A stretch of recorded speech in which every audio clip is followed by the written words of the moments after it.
Luto na yan mga mi. Patayin ko na yung apoy. Sarap ng ulam. Kain tayo. Hi guys! Ulam for today's video namin ngayon.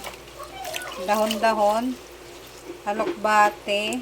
Talbos ng saluyot at talbos ng kamote. Ito yung ulam namin ngayon. Hahaluan ko siya ng tokwa. Hiniwa ko lang ng ganito kaliliit.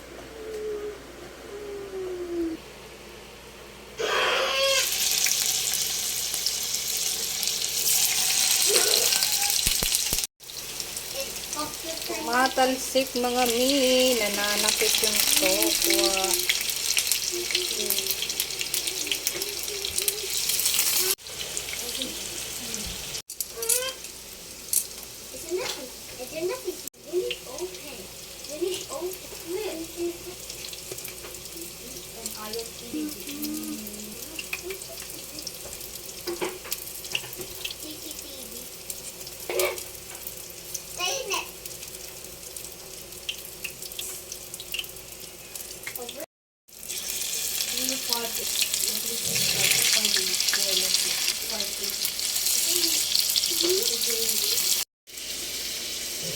Habang niluluto ko yung tokwa, maghiwa naman ako ng sibuyas, tanglad at luya.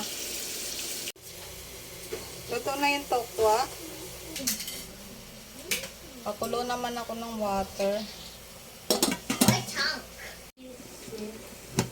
Kulo na siya guys. Ilagay ko na yung tanglad, luya, tapos sibuyas. Add akong asin. Magic sarap. Konti lang. Pakuluan ko siya ng 100 years. Charis. Takpan. Pakuluan ko lang siya ng 1 minute.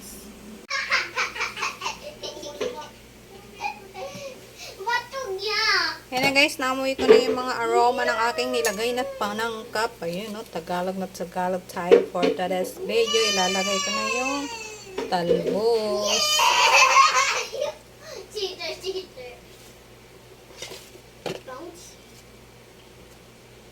Yan.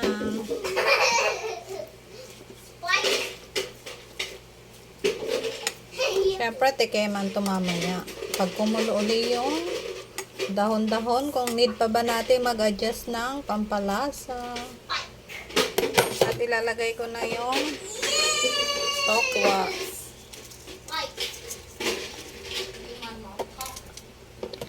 Simpleng ulam na healthy. Ganito na yung palagi inuulam ko mga mi. Need ko maging healthy. Takpan muna natin. Mamaya na ako mag-adjust ng mga pampalasa. Check ko na mga mi. Mabilis lang naman maluto yung dahon kaya konting kulo lang to.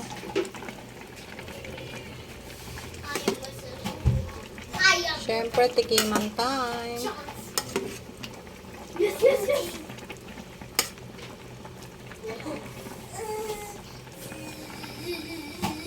Magad ako ng konting asin mga mi.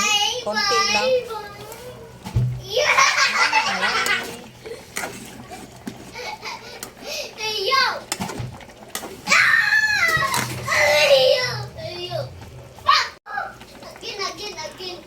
Luto na yan mga mi. Patayin ko na yung apoy.